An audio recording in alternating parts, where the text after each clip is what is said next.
नमस्कार, मैं पंकज कुमार। बिहार विधानसभा चुनाव 2025 में एनडीए को सोच से भी बड़ी जीत मिली और कुल 243 में 202 सीट जीत ली, जिसमें भाजपा 20.08 वोट शेयर के साथ 89 सीट जीता। वहीं जदयू 19.25 वोट फीसदी शेयर के साथ 85 सीट पर जीत दर्ज की। लोजपा रामविलास ने 4.97% वोट शेयर के साथ 19 सीट पर जीत दर्ज की। वहीं हम पार्टी 6 सीट पर लड़कर 5 सीट पर और उपेंद्र कुशवाहा 6 सीट पर लड़कर 4 सीट पर जीता। दूसरी तरफ महागठबंधन कुल 35 सीट ही जीत पाई। राजद 144 सीट पर लड़कर 23% वोट शेयर के साथ 25 सीट जीता। कांग्रेस 8.71% वोट शेयर के साथ 6 सीट पर जीता, जबकि 61 सीट पर कांग्रेस चुनाव लड़ा था। वाम दल 33 सीट पर लड़कर 4.28% वोट शेयर के साथ 3 सीट जीत पाया। वहीं मुकेश सहनी के वीआईपी को 0 सीट मिला और आईआईपी को 1 सीट। इस तरह इस बार चुनाव में कांग्रेस और ओवैसी आसपास रहे। कांग्रेस ने 6 तो ओवैसी ने 5 सीटें जीती। 29 मंत्रियों में 28 जीत गए, जबकि सिर्फ सुमित सिंह चकाई से हार गए। जनसुराज की 99% सीटों पर जमानत जब्त हो गई। वोट शेयर में राजद तो स्ट्राइक रेट में भाजपा सबसे आगे रही। पहली बार भाजपा सबसे बड़ी पार्टी बनी है। चिराग 29 में से 19 सीटों पर विजयी रहे हैं। बिहार में 3 सीटें ऐसी रही जहां जीत का अंतर 100 वोटों से भी कम था। बिहार के भोजपुर जिले के संदेश विधानसभा क्षेत्र में जदयू के राधाचरण शाह ने 27 वोट से जीत दर्ज की। उन्होंने राजद के दीपू सिंह को हराया। दीपू को 80,571 वोट मिले थे, जबकि शाह को 80,598 वोट हासिल किए थे। कैमूर जिले के रामगढ़ सीट पर बसपा के सतीश कुमार सिंह यादव ने भाजपा के अशोक कुमार सिंह को सिर्फ 30 वोटों से हराया। यहां राजद को 41,480 वोट मिले, जबकि 1154 लोगों ने नोटा पर मोहर लगाई थी। भोजपुर जिले की अगियाँव सीट पर भाजपा सिर्फ 95 वोटों से जीती। भाजपा के महेश पासवान ने सीपीआईएमएल के शिव प्रकाश रंजन को हराया। यहां 3731 लोगों ने नोटा दबाया। पीके की पार्टी 3882 वोटों के साथ तीसरे नंबर पर रही। भाजपा ने 4 सीट 1000 से भी कम वोट से गंवाई। रामगढ़ सीट 30 वोट से हारी। इसी तरह से बिहार चुनाव में 28 सीटों पर असुद्दीन ओवैसी की एआईएमआईएम लड़ी, जिसमें 5 सीट जीत गई। 3 महागठबंधन, 2 कांग्रेस और 1 राजद ने जीती। बाकी 20 एनडीए के खाते में गई।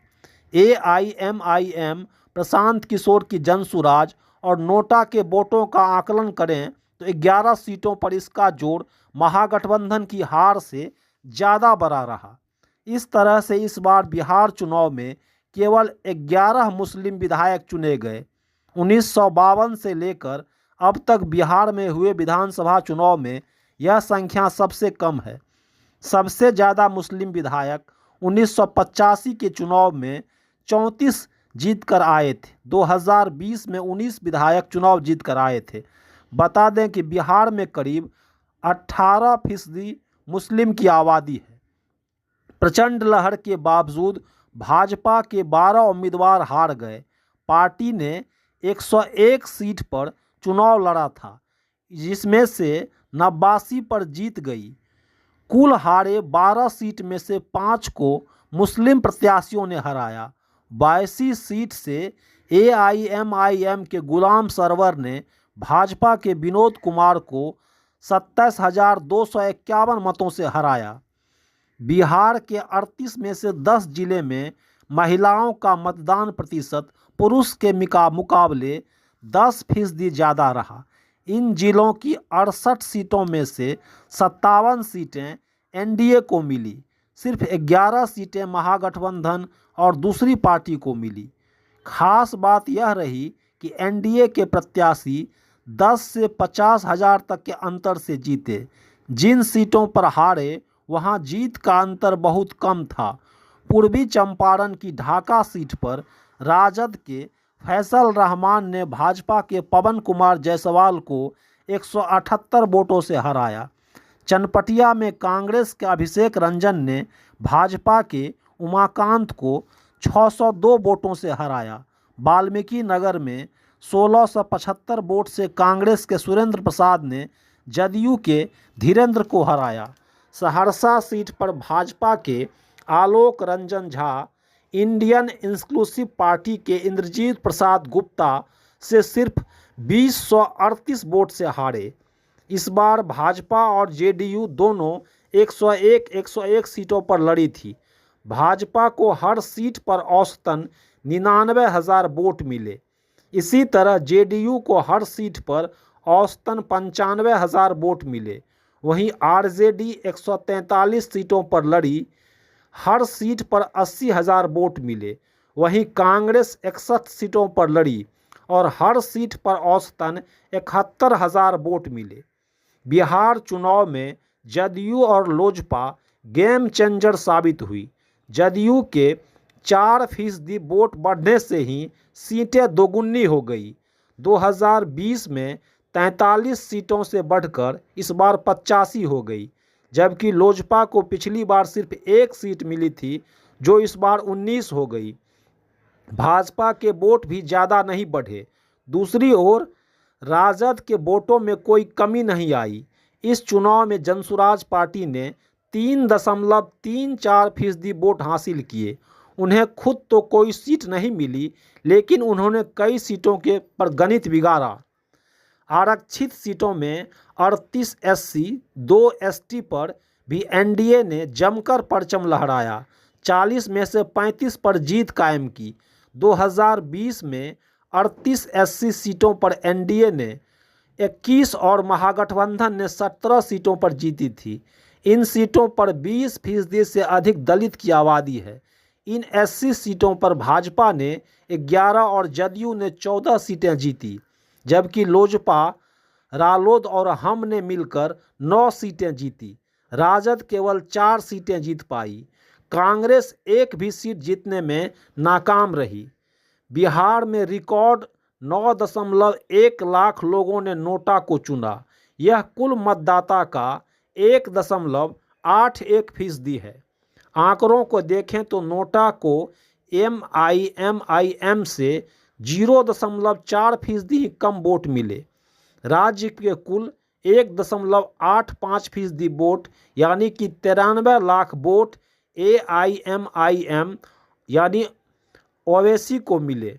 बिहार चुनाव में जनसुराज पार्टी ने कुल वोट शेयर में CPIML को पीछे छोड़कर अपनी ताकत जरूर दिखाई, लेकिन सीट दर सीट मुकाबले में उसकी कमजोरी साफ दिखी। पार्टी को 3.44% वोट मिले।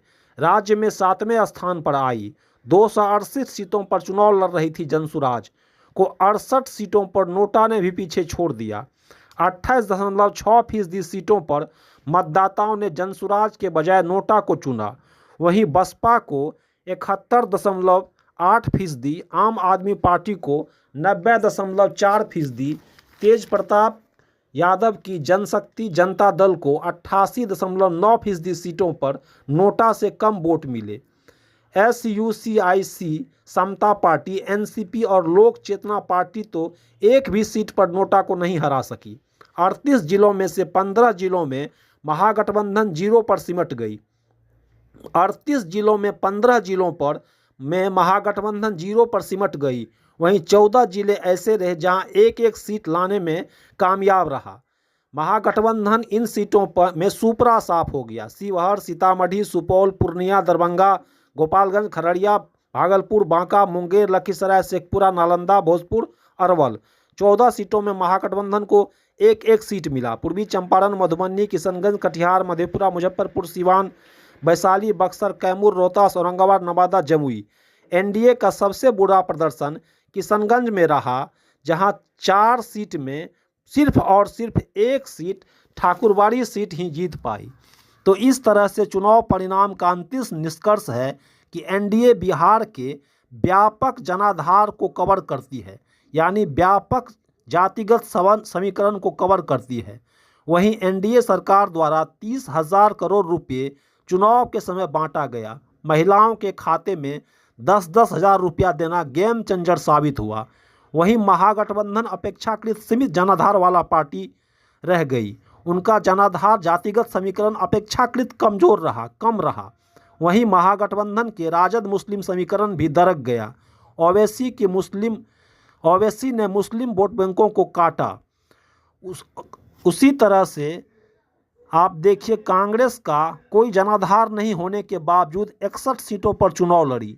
मुकेश सहनी बिना कोई जनाधार के डिप्टी सीएम का चेहरा बनकर तेजस्वी के साथ घूमते रहे।